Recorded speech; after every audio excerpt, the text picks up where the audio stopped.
Today's tutorial is a heart bun using a donut form.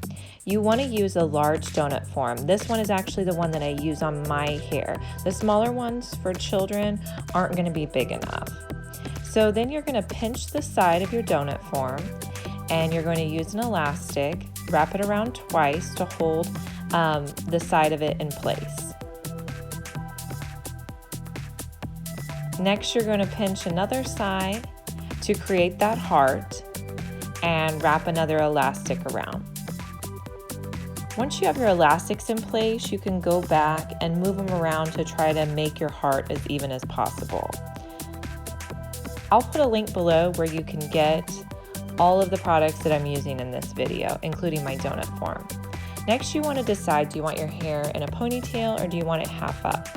For this tutorial, I'm going to do it half up. So I'm using water and spray gel, slicking the hair down, and once I get it in place, I'll just tie it off with an elastic.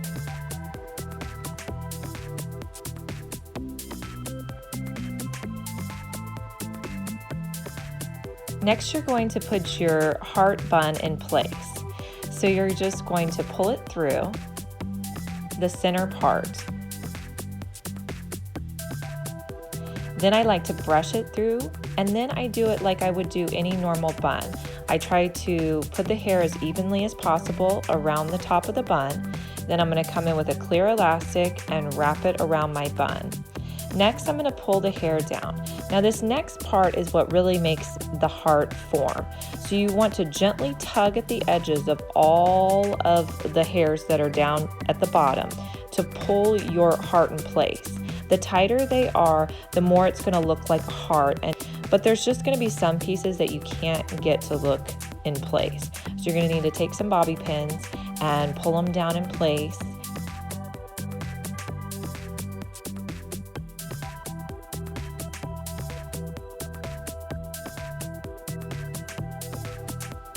The last step I like to do is just adding some hairspray so it will hold in place.